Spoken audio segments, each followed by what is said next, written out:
Hi video game folks and fans of Heroes of Might and Magic. This time I will review the new Heroes of Might and Magic 7 or Might and Magic Heroes 7 DLC. It's a free DLC that the Lost Tales of Axeoth, and its first part has a name too, Unity. And this is a campaign that is was underdeveloped by a company, a developer. You were competing, of course, but because Video went bankrupt in 2002 or 3, this campaign didn't release. So this is a good way by Ubisoft that we can refresh a campaign like this. So it's a quite good idea, I think. So it's a refreshed Heroes 4 campaign with the modern style, modern graphics, and some modern gameplay elements from Heroes 7. It's a quite good accomplishment by Ubisoft that they can reveal the old memories and the old gameplay style with mixing the new modern game styles of Heroes 7. Okay, this is the fourth map or level of this DLC. It's a really exotic map in a way that it's really varied and really big in the variety of weather types, terrain types, and enemy types. It's a quite good map because of the varieties, and a really good map with the overlay, the overseas of everything. In this map we can see every object almost in every kind of things, terrains, mountains and weapons, artifacts, enemies. And in the previous maps we may not so in the second and the third map, if I remember well, it's a bit an average maps. They were really general, and in the design too, and the enemy types too, and sometimes you can't see too much. Everything is blurred in and everything is almost in each other. It's quite not in a good way of map design in those maps, so this map is quite more different and quite better. Okay, this is our hero, our male hero. There is a female hero too in this campaign. I think she is the real main hero, but in this map, Farlon, the blade mage, with the power of weapons. He is not a real mage. He can use weapons more and use his fist and use his strength as more better than his magic abilities and spells and talents, and he has got so many kind of artifacts. If I remember well, we met him on the second map or level of this DLC. So this is the fourth. He is now quite powerful with those artifacts, and quite powerful with his datas and informations and skills as well.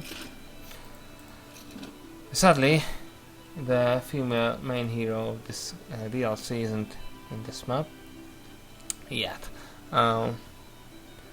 What are the differences in this DLC from the previous DLCs from Hero 6 maybe, or the main game, of the vanilla game of Hero 7? This DLC is a Heroes 4 map on the way it's how designed. Heroes 4 maps sometimes were smaller than the average Heroes 3, 5 and 7 or 6 maps, and also the Heroes 4 maps has quite more better in the varieties as well. So here's the example for that. Variety in the terrains, as I said, variety on the enemy types and everything, and also variety of the artifacts. And Also, Heroes 4 maps many times didn't contain a town or a city. And in this DLC, to this time, to this 4th level, the DLC hasn't contained any city that we can build up or we can capture. It's hero campaign in a way, it's a hero adventure campaign in a way, and the Heroes 4 got many this type of kind of quests. Also, I hope I can find there are some new old type of enemy from Heroes 4. One of it is the white tiger. It's almost the same as it was in the Heroes 4, and the skills and abilities also similar, and it's an elite creature. The other type, I think I can show you. Yeah, the succubus. Here are those succubus, Ifrit. The Ifrit here. It's another demon type of enemy.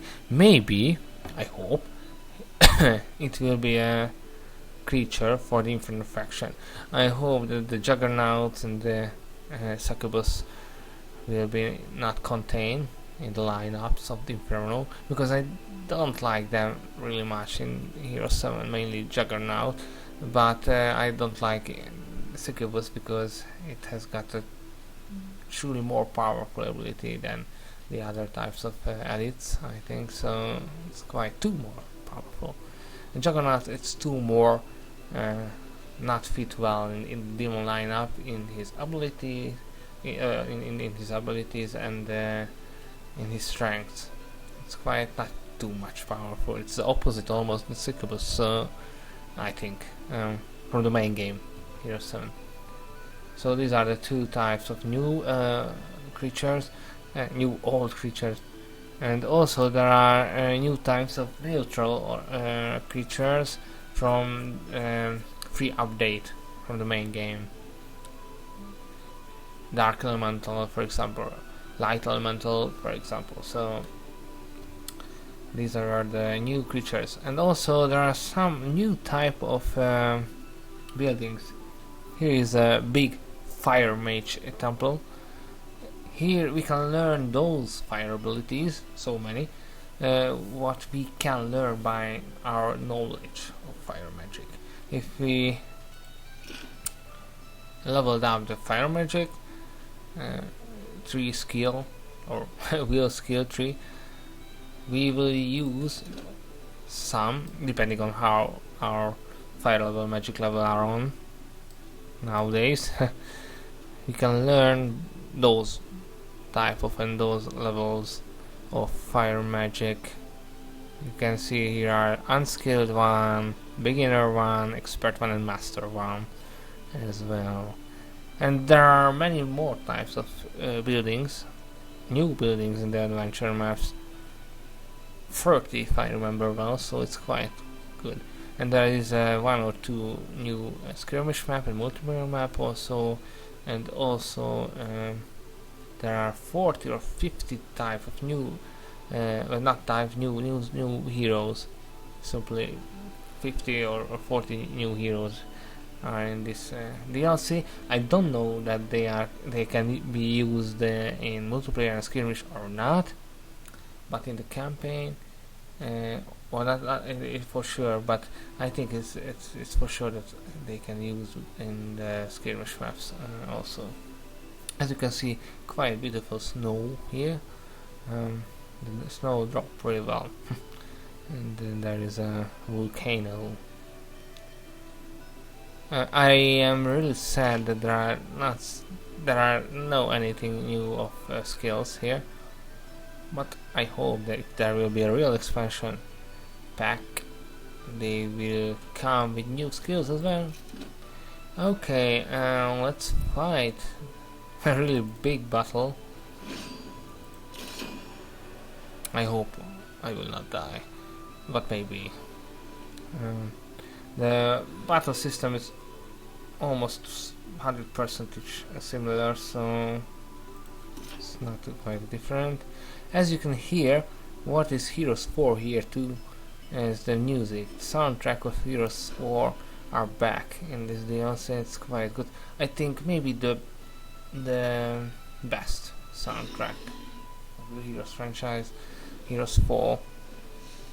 Maybe it can transform you in another adventurous magical world, a new world after 3D Heroes 3, and it's a world that was a really fresh one, and also really magical and fantastical, and it was really exotic, really colorful, and if I can so really looked as a fabled one world, but not too much colored or rushed one.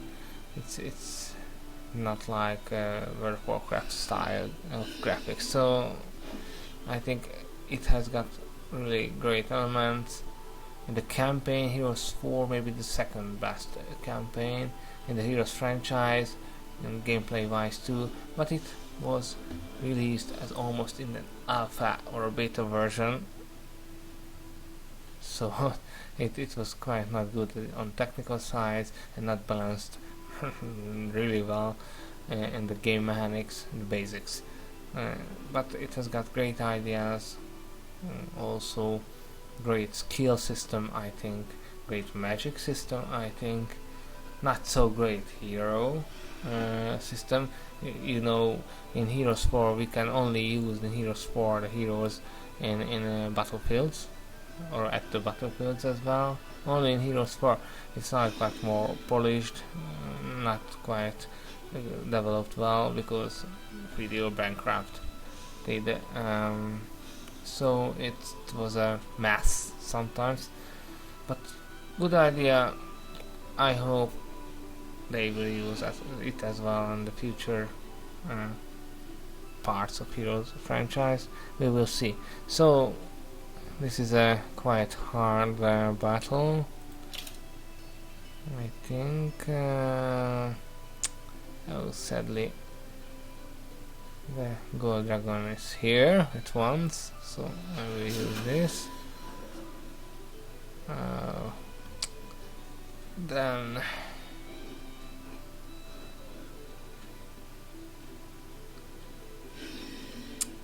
damn. Okay, I try to kill this, and maybe I will success. And yeah, okay. Okay, I will go here. Okay, it was a good tactical movement, I think, because the gold dragon can breathe me out through through my other units and hit multiple units from my army because I moved there with my Rakshasa. Let's get some fire.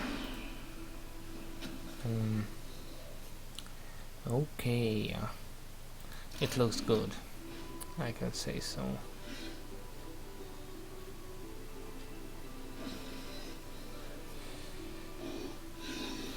The green dragon has really a big one, maybe the most half of the dragons here, and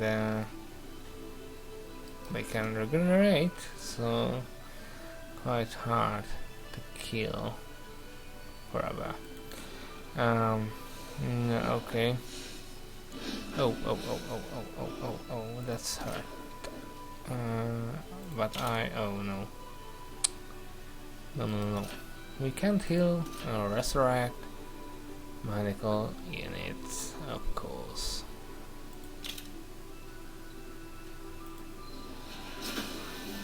Damn.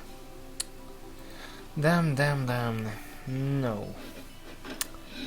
Okay.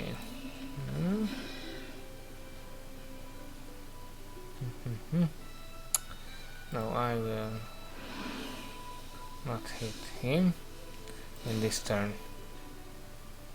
I decided in that way. Okay. The lucky thing here that, if I remember well, the gold green dragon can resurrect himself upwards. So you can see he can resurrect through his health bar, but not after it. So he can regenerate whole stacks or numbers just his current, just to his current maximum stacks. So it's quite a good thing sometimes. Okay, let's fight. Oh, ho, ho, ho. Ho, ho, ho, ho. It was a masterful hit. Oh, we got so many things here. Okay, this is in Hungarian, so it may not, you can't recognize or understand some things. This is because of this Hungarian subtitles. No. It's quite a good artifact, but not enough. Okay.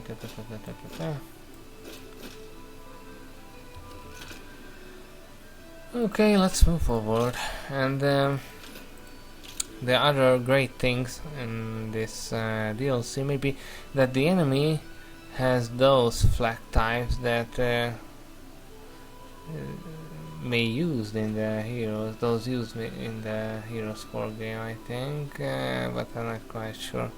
But for the Academy, I must say to the fans that it's for sure the Academy sign of Heroes 4 on those flags, so it can be sure, I think.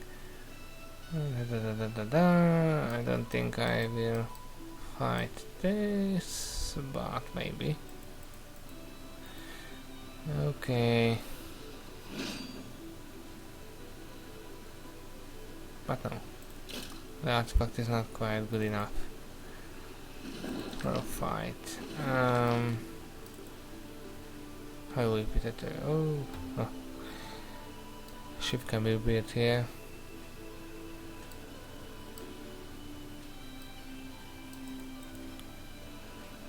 And also, Heroes 4 has got so many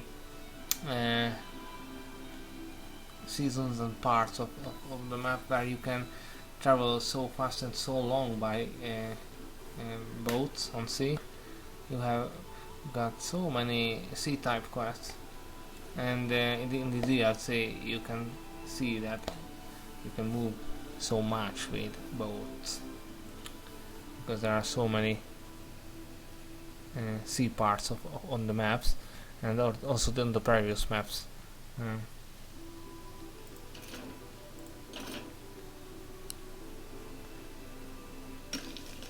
And also, this DLC is a free DLC, so I can only recommend to you to download. But maybe, if I remember well, with an update of 1.7, maybe the game automatically downloads it for you. So if you have the main game of Heroes 7, you will have this as well.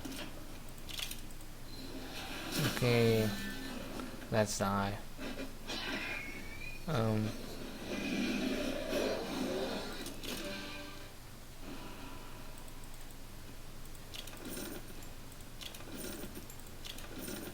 You have so many gold now after that big battle.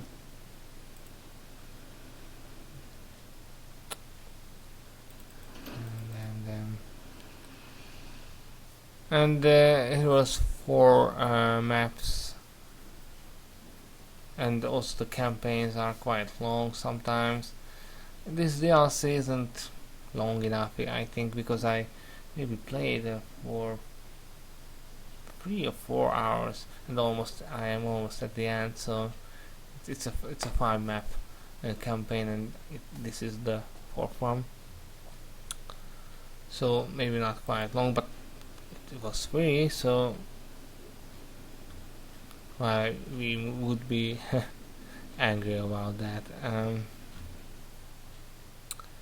Maybe that these things are the most important ones about this DLC. It is a maybe a nostalgical DLC, if I can say so. Not quite more, but I can say that maybe I can add a really great percentage for the game. And on the solutions, I gave 84 percentage for this game. It's quite good. Of course, we must see that it is free. If it wasn't free, I would give a much lesser percentage or number for the game.